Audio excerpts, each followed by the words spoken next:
ሱላም ፊት ስገዱ፣ እሷ መድኃኒታችሁ ናት። አሁን መድኃኒታችን ናት፣ መድኃኒታችን ናት። አሁን እግዚአብሔር ያሳያችሁ። ለድንግል ማርያም ሲሆን ብቻ እኮ የሚቆጡ ቆይ እንትን ቴዎድሮስ መድኃኒት ቤት፣ አስቴር መድኃኒት ቤት ሲባል አይቆጡ። እስቲ ሂድና እዚያ ባለመድኃኒት አቤት ኢየሱስ ብቻ ነው መድኃኒት፣ ይህን ዝጋ በለው እስቲ ሂድና። እሱማ ናትክን ይልሃል። እመቤታችን ስለማትልህ ትሳደባለህ ማለት ነው። እንዲሁ እኮ ይገርማል። ፓስተሩን ራሱን ተሻለ ብትሉት መድኃኒት ውጭ ተሽሎኛል ይላል። ኢየሱስን ውጣ ሆኖ እንዲሁ እኮ አይደረስ እኮ ነው። እንዲሁ ድንቁርና እንዲህ አድርጎ ቤት ይሰራል። እንዲህ አድርጎ ድንቁርና እንዲሁ ጥበብ ቤቷን እንደሰራች ድንቁርና ቤቷን የሰራችባቸው ሰዎች እኮ ናቸው እነዚህ 7 ምሰሶ የድንቁርና ምሰሶ የቆሙባቸው ሰዎች። እንዲሁ እኮ ይገርማል። መድኃኒት ክርስቶስ እግዚአብሔር ያሳያችሁ። ኢየሱስ ውሃ የሕይወት ውሃ ነው። ውሃ ጠጣው ሲል ኢየሱስን ተው ውሃ ኢየሱስ ነው አትጠጣ በል እስቲ በል ታጠጣ አይደል ኢየሱስ ነው ውሃ በል። እኔ የሕይወት እንጀራ ነኝ ብሏል። አይ በቃ እንጀራ አትብላ ኢየሱስ ነው እንጀራ በልና ሳትበላ ተኛ እስቲ ትሞታለህ ትበላለህ። እንዲሁ እኮ አይደረስ እኮ ነው። ክርስቶስ እረኛ ነው። እስቲ ሲጨንቅ ፖሊስ አጠራ። እንዲሁ ድንቁርና እኮ ነው ይሄ ማለት። ክርስቶስ ንጉሥ ነው። እስቲ አልገዛም በልና መንግስት የሚያደርግህን ታየዋለህ። ንጉሴ ክርስቶስ ብቻ ነው በልና የጸጋ አለ የባህሪ አለ። ክርስቶስ ብርሃን ነው። እስቲ ባትሪ ያልቦ ሆድና እንቅፋት ወግሮ ሲጥልህ እንዲሁ እኮ ነው። ይሄ ድንቁርና አይደለም? ድንቁርና እኮ ነው። ሁሉ ክርስቶስ በተጠራበት ስም እንኳን እናቱ ፀሐይ ተጠርታበታለች።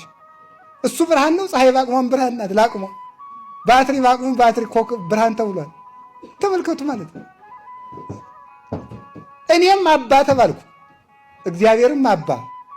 ይገርማል እኮ አይከፈውስ። አባ ብለን የምንጠራበትን የልጅነት መንፈስ ሰጠን አይተባለ ተጠራበት። አብርሃምም አባት እግዚአብሔርም አባት። ከዚህ በላይ ቃል ስለሌለን ማለት ነው። ዳዊትም ንጉሥ እግዚአብሔርም ንጉሥ። ዳዊት ውስጥ ጥሩ ነው። እና ጀሬም ንጉሥ እግዚአብሔርም ንጉሥ። በአንድ ስም ማለት ነው። በአንድ ስም እግዚአብሔር እንደዚህ ስለተጠራ ልብ ብላችሁ ስሙ። እግዚአብሔር እንደዚህ ስትጠራ ፈርዖን ሙሴም አምላክ እግዚአብሔርም አምላክ። ሙሴ የፈርዖን አምላክ ነው። ዘጸአት 7:25 ላይ እግዚአብሔርም አምላክ ሙሴም አምላክ። አሁን ሙሴ እግዚአብሔር ነው አይደለም? እግዚአብሔርም ጌታ አብርሃምም ለሚስቱ ጌታ።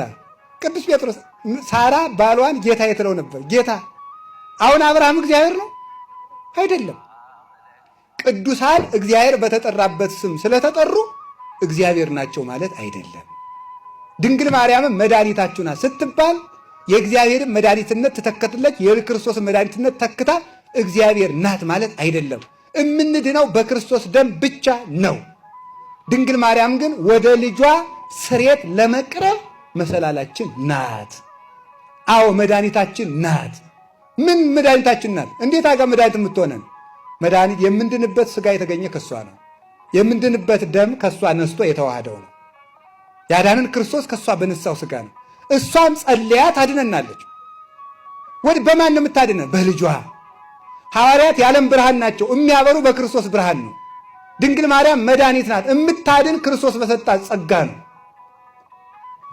ባለ መድኃኒት ይፈውሳል። እንጨቱ ቁስል ያደርቃል። ከመድኃኒት ተቀሙመበት። እግዚአብሔር መድኃኒት ሁን ስላለው የእግዚአብሔርን መድኃኒትነት ግን የምንውጠው እንጨት ወይም መድኃኒት አይቀማም። ድንግል ማርያም መድኃኒት ናት። እግዚአብሔር የጸጋ መድኃኒትነት ስለሰጣል ከልጇ በልጇ ረድኤት ትፈውሳለች። ሐዋርያት እኮ ፈውሰዋል። ይገርማችኋል። እስቲ እግዚአብሔር ያሳያችሁ። ከቅዱስ ጳውሎስ ጨርቅ ማርያም ታንሳለች ወይ ጥጋብ? የቅዱስ ጳውሎስ ጨርቁ ተቀዶ ሂዶ እኮ ድውይ ፈወሰ። ከጨርቁ ልታንስ ነው ሂዶ እኮ ፈወሰ። እስቲ እግዚአብሔር ያሳያችሁ። ብታንስ ከጴጥሮስ ጥላ ታንሳለች። ጥላው አካል የሌለው የቅዱስ ጴጥሮስ ጥላው የሐዋርያት ሥራ ምዕራፍ 5 ላይ እንደተነገረ ድውያንን ይፈውስ ነበር። ከጥላ አካል ይበልጣል፣ ከአካልም የማርያም አካል ይበልጣል። የድንግል ማርያም አካል አምላክን የተሸከመ አካል የበለጠ ነው።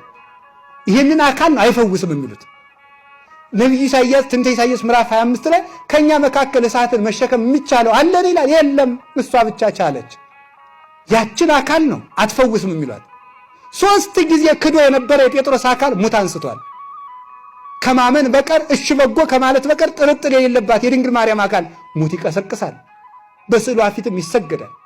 አሁን ሰግዳለን።